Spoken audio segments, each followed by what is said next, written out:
salaamaaleykum mbokk yi ñu ngi leen di nuyu bu baax ñu ngi leen di jaajëfal ci ànd bi ak bàyyi xel bi ci Solo Média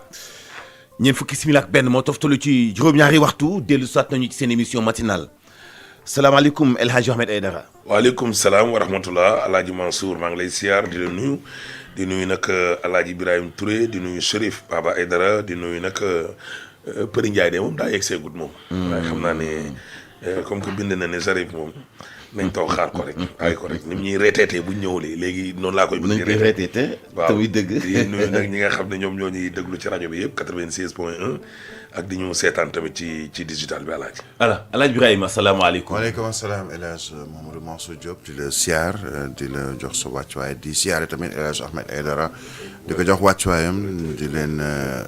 déwénati di leen baalu àq di leen baal àq ak mboolem ñi nga xamee ne ñu ñuy teewlu.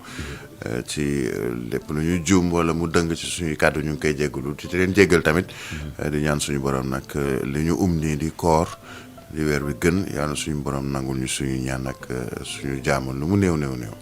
alors Alaaji dañ koy doore ci yéenekaay bi di Solo Quotidien xam naa ne bari na wàllu coowal politique ak wàllu coowal góor jigéen ak njaaxañ loo mi nga xam ni dañ ko ni mënoo tukki ak yu mel noonu la waaye itam beneen xibaar bu doy waar bu nekk ca kaw. muy maire bu Kaffrine benn adjointe au maire Astouba aw xeer lañ ko dóor lañ koo xaañ mu génn àdduna. dafa nekkoon ci coma ñeenti weer yoo xam ne boobu ba léegi nii kon mi ngi ko tëdd ci ay jàppal bàyyil yoo xam ne nag ñoom woy politique yi daal ñoom ñoo ko seqoon nag maanaam ca tund woowee ba tax na nag ni ki démb waaw nee nañ birigu pavé yi la ñu ko daal di dóor ba mu mujj nag ñàkk bakkanam Alaaji mu nekk loo xamante ne nii nag ñëpp. ay mbonte politique. voilà politique moom vraiment yenn escalade yi moom mën na faa bañ a yegg mais nag bon malheureusement moom sawaay mooy loolu waaye nag xam naa ne ñi nga xamante ne nii moom am na lu ñu umpale ci ay mbirum maire yeeg yooyu. comme suñu genre gi rek laataa ngaa nekk maire di nga umpale lu baree. laay bis boo ca duggee di nga xam ne. ndekete mbir mi jarul sax yëkkati xottu gerte dóor ko nit. waaw bu ko defee nag nekk na daal loo xam ne daal Alaaji comme ni nga ko waxee lu doy waar. lu doy waar voilà. Solo Quotidien ba léegi ni la ñëw ak ñin nag ci lu jëm ci wàllub kii di coowal Pape Cheikh Diallo ak ñoom Djibi Dramé ak yooyu journaliste bi di Pape Birame Bigué Ndiaye moom nag ci ay waxtu yu néew xam naa ne danañu ko defeere ci kanamu nag procureur jëlee ko gendarmerie. waaw la ñu xamlewaat nag mooy wàllum test wi nga xam ne kon defal nañ ko doon xool ba xam am na jàngoro yu sida waa wala déet moom rëcc na ca moom sidaawul loolu tam xam naa dinañ ci dellu si waat ci yeneen journaux yi am na yeneen yoo xam ne kon bind nañ ko ca moom Solo ba léegi ñëw ak ñun ci Bassirou Kébé mi nga xam ne nag moo nekkoon directeur général u SNHLM président Diomaye da koo dàq ni ki démb loolee nag nekk loo xam ne nag journal bi di Solo nee na dafa mel ni patriotes yi daal nañu ko waxandoo ni ki nag démb joxante kon moo doroon ndaxte affaire bi daal ba mu ne tell ba communiqué ba génn Alaaji daal fi mu nekk nii réseau yi la ñu song ak moo xam Facebook ba Instagram bi groupe yeeg lépp daal la nga xam ne moom lañ doon def nag ni ki démb daal mooy naqarlu bu baax a baax dàq bi nga xam ne kon dàq na ko ki mu ko remplacé nag mooy Pape Abdourahmane Dabo moom mi nga xam ne moo nekkoon PCA wu AIBD nga aéroport international Blaise Diagne moom nag moo nekk léegi directeur général u SNHLM mbir moomee tamit journal yi bind nañ ko ci biir danañu ko yaatal loolee daal Alaaji nag Birahim gën a am doole kon ci xëtu yéenekaay gii di Solo Quotidien waaw xam nga tànn sa bu la neex la du noonu waaw tànn sa bu la neex bu dee loolu man damay ñëw ci mbirum dessous limogeage u Bassirou Kébé dem dafa am ko may waxtaanal mais xam nga lan la ma wax dafa ne fi ñu jëm leen naa am da ngay nekk avec dañuy naan lu ñu naan tànn day am je suis avec Sonko ou contre Sonko ci biir moom la ñu wax ne ni quel que soit Alpha il y a des actes qui sont posés surtout du côté de Diomaye wax nañu fa Diomaye président waxu nangam ak nangam yoo xam ne actes yooyu ñu posé la muy gën a indi mooy dina indi féewaloo dina indi moment boo xamee ni ko yaakaar naa Khadija Mahécor doon waxee benn période il faut faire un choix ci lu jëm ci ndax diw laay àndal wala diw laay àndal foofu lañ toll ce qui est assez dommage parce que fu ñu la ñu joxoon mooy diw mooy diw Diomaye Sonko yi Diomaye mais tey li ñu gis mooy quel que soit l'acte qui est posé par l'un ou l'autre mais la ñu gis mooy ka yore décret ka yore signature moom moo signé ni diw mi nga xamee ni pourtant xam nañu jege na loolu Ousmane Sonko dàq nañu ko. la ko indi nag la ko waral état moo xam ay mbiram mais ci wàllu politique dafay am jeexital mooy dina am benn moment boo xamee ni fokk nga gis ay nit ñu braqué wu wala mu gën a yokk li ñuy braqué wu contre ki nga xamee ni moom moo yore signature yore décret parce que dafa am loo xamee ni ay jegeñaale wu keneen ki la di Ousmane Sonko. Est-ce qu'on va vers une situation un peu plus compliquée entre les deux ak justement ndax ñi ñu bokk muy yenn ci ay responsables ak i militants donte boo xoolee propos réponse su Bassirou Kébé mooy c'est un non-événement le combat continue. focus rek combat wu lan la ça veut dire donc que sur le plan politique am na luy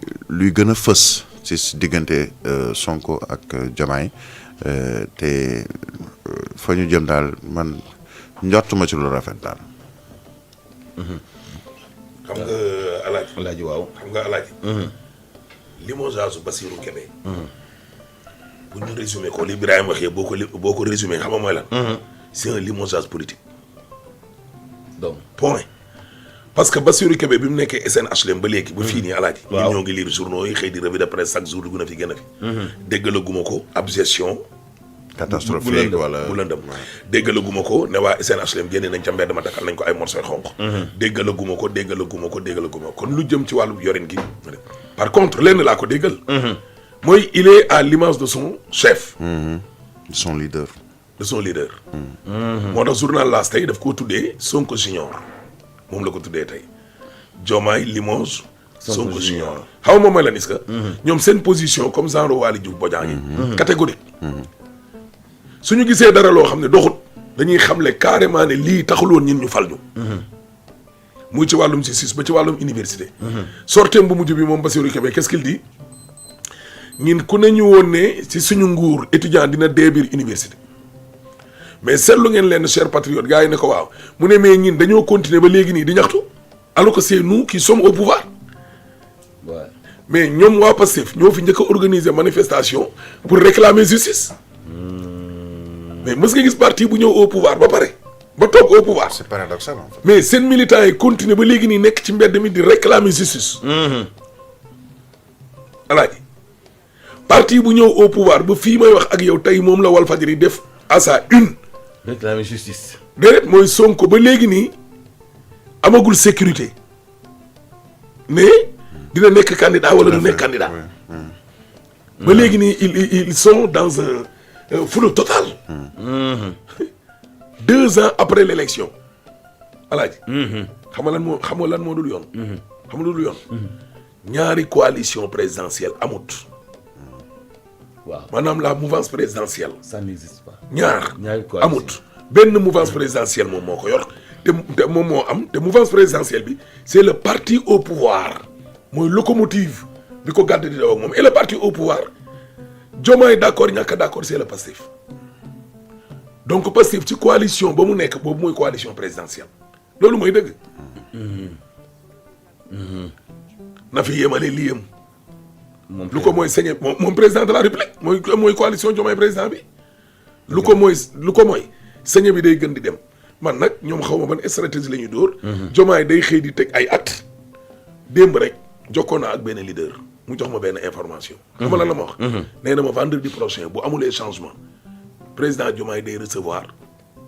coordonnateur départementaux yi yu Pastef waaw il est toujours membre du Pastef ah non jusqu'à présent il est membre du Pastef avec sa coalition moo jaaxal yëpp Tambacounda il est toujours membre du Pastef parce que dama ne démissionné wul Birahim dàquñu ko Birahim ma joxaat de beneen info Tambacounda ci tournée bi mu def nii Tambacounda waaw amal nañ foofu noonu benn réunion mais biñ génnee ñoom waa Pastef ak moom Diomaye biñ génnee dañ ne nañ leen ko verrouiller ñu kànnaar ko nañ ko kànnaar parce que nii waa ji radicalé moo doy waar mooy li xewoon palais te Cheikh Bara Ndiaye génn expliquer nit ñi biñ génnee palais xam nañ ne il faut ñu teg dara ci loxo militant yi. ñu génnee leur fameux communiqué bi nga xam ne daf leen mujj jural sax musiba ne bu njëgoon sax duñ génnee communiqué bu bëri lay am. waaw bu bëri lay am. mais bii yoon nag ils ont préféré ne pas même pondre un communiqué. Tambacounda gi barki démb bu Diomaye jógee. léegi nee nañ vendredi day dalal coordonnateur yi. dégluwaatal xew-xewu politique piccum cieli la bu naawee itam bàyyi fa xetam. Fatou Abdou salaamaaleykum. bisimilah. maa leen nuyoo wolof yooyu. wolof yi leer naa ñu sax maamu cedd baaxul piccum cieli.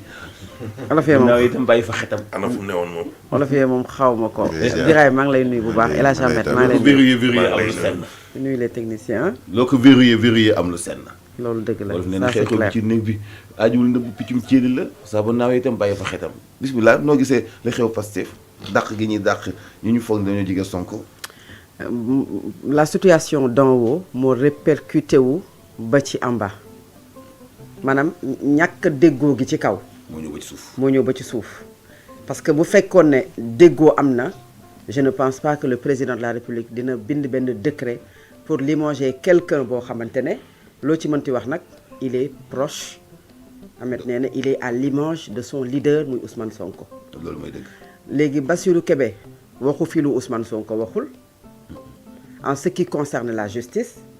beneen bi su fekkee ne mbirum étudiant yi la est-ce que le contenu la ñuy xool maanaam le fond wala la forme ci fan la ko waxee wala li mu wax am na wala amul personne n'avait imaginé que ne nañ dem 2 ans ci régime bi ñu ne am na étudiant bu ñu faat ak nag circonstance parce que il a fallu que le procureur sorte pour wax les raisons yenn yi nga xam ne moom moo tax sax moo lever doute bi amoon ci yenn nit yi mais moment bi mu amee woon ñu ci bari xëy na demee nañ ak émotion am na ci ñu bokk ci ñoom ñoo xam ne am nañu kersa parce que li ñu prôné woon mu génn wax ci fan la ko waxee même dem assemblée xoolal député yi wax ñoom ci ñëpp wax nañ ko fan la ko waxee également loolu également dafa jar a xool li mu wax moo amul wala li mu wax daf ko warut a wax je pense que ne loolu mooy wax ji mais li mu wax lépp ci justice am na mooy ay nit ñàkk nañ seen bakkan jusqu'à présent il y a pas de justice de 2021 à 2024 loolu xale yu ndaw yi sax xanaa xam nañu ko un étudiant est décédé beaucoup de personnes ne s'y attendaient pas ak raison yu ñu mën a joxe il l'a dit léegi nag ndax waroon na ko wax parce que bu fekkee ne da ngay mooy wane ne on a Sénégal dañu politique su fekkee ne quelqu'un da nga ko jox ndombal tànk pour que mu gérer li nga ko jox amul détournement parce que dégguñu ko amul ñàkk yorin bu baaxul parce que dégguñu ko ay projets yu baax y a pas c'est ça y a pas un bras de fer bu metti boo xam ne di nga ne kii kat séq na ko ak liggéeykat yi ba courant bi jàllatul ba nga ne kii sax bu nekkee ci bopp kër gi di liggéey mën na indi yenn gàllankoor loolu yëpp amul mais da nga ko limogé parce que dafa am position politique bu mu jël maintenant loolu mënoon nañ ko nangu il y a 10 ans 15 ans Mansour moment bi nga xam ne maître Moussa Diop toog na ci télé émission ba maak ca ñaka daan def laa bokk ne le président Macky Sall n'a pas droit à une troisième candidature c'est un coup d'état constitutionnel bi mu génnee émission bi mu jàllee lañ ko dàq Moustapha Diakhaté wax na ko ci SN Jotaay troisième candidature ñu dàq ko Sidiki Kaba wax troisième candidature parce que sujet boobu moo amoon est-ce que aujourd'hui képp ku décrier la justice képp ku jàpp ne juste dafa war a am képp ku jàpp ne Sori Kaba plutôt dama juum Sori Kaba est-ce que loolu dañ naan la nañu tekki sa ndombal tànk est-ce que politique boobu parce que loolu xëy na boo ko defoon ci ay 2000 wala nga def ko ay 2012 ba ci 2019 mais bu fekkee ne parti politique la boo xam ne ni mu taxawee am na wute ak yeneen parti politique yi mooy parti politique bi kat amul benn njiit boo xamante ne mooy def mooy dindi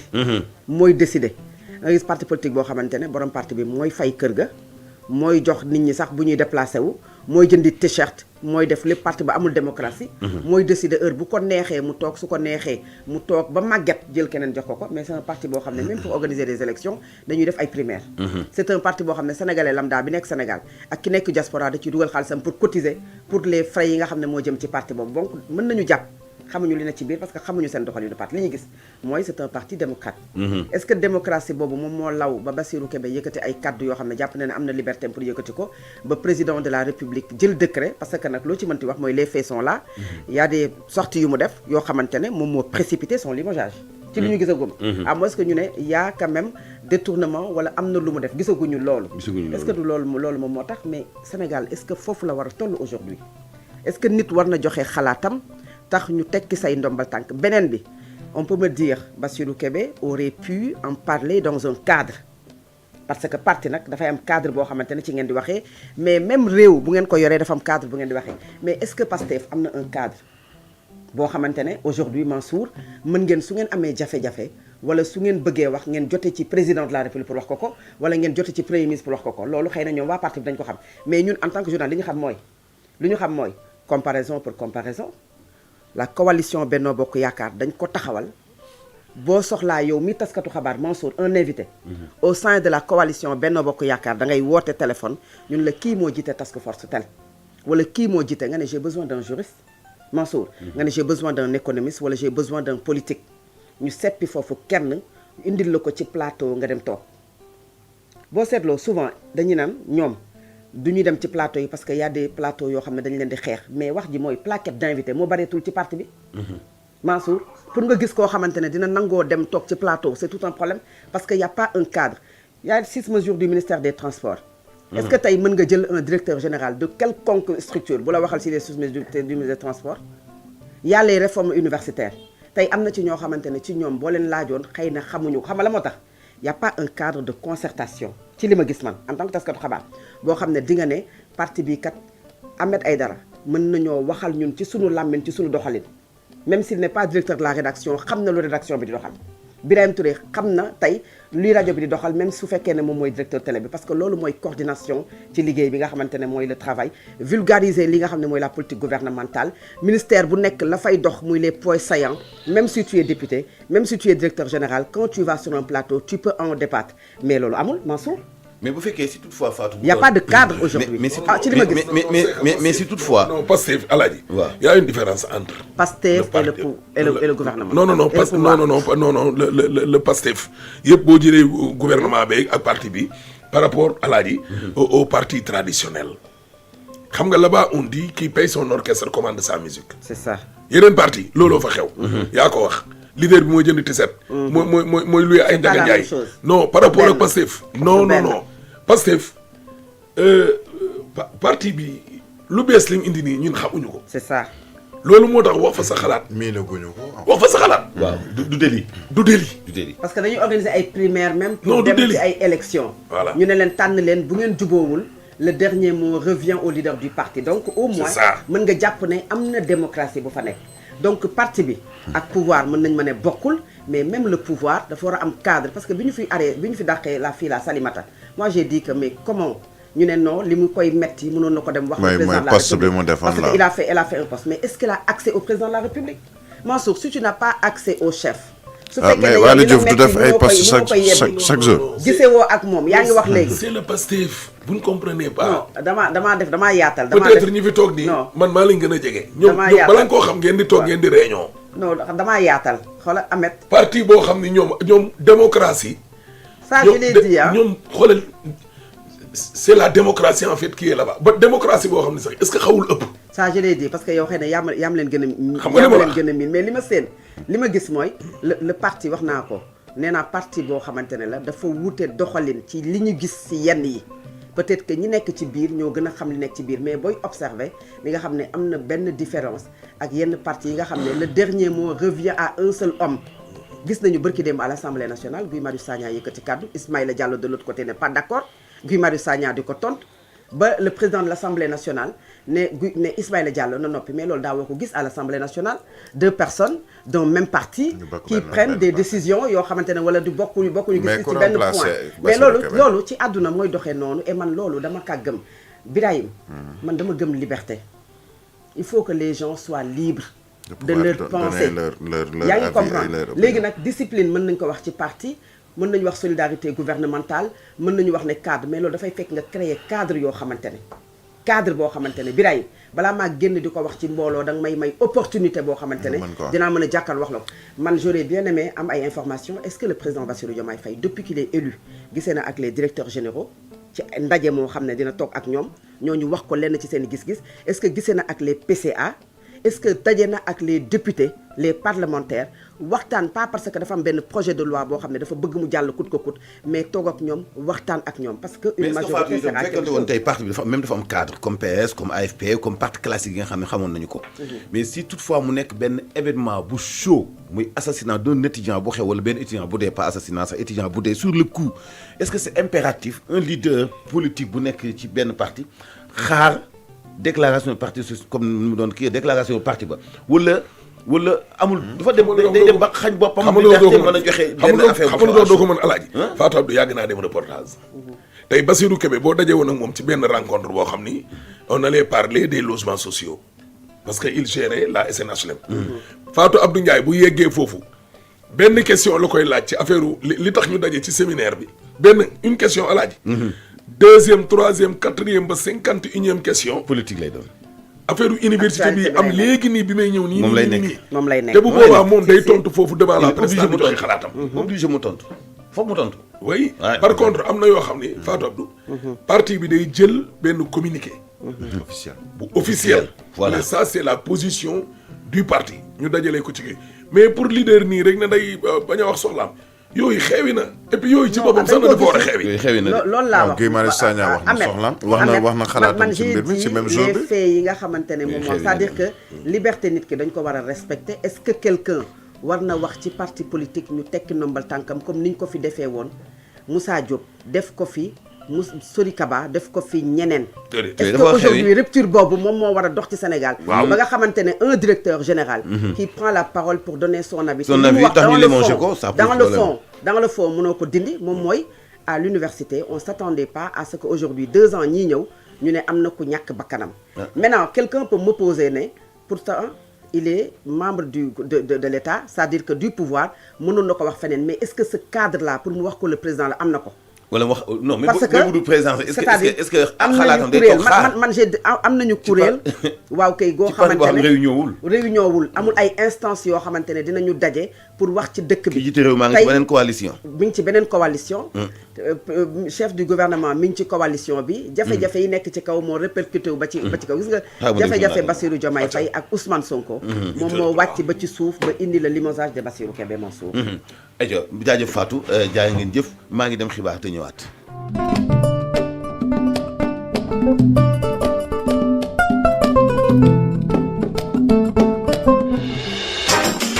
Solo Media Group. ay xibaar yu wóor lañ leen di taataanal. Solo Media Group nes kiis ñu dégtal leen xibaar yi.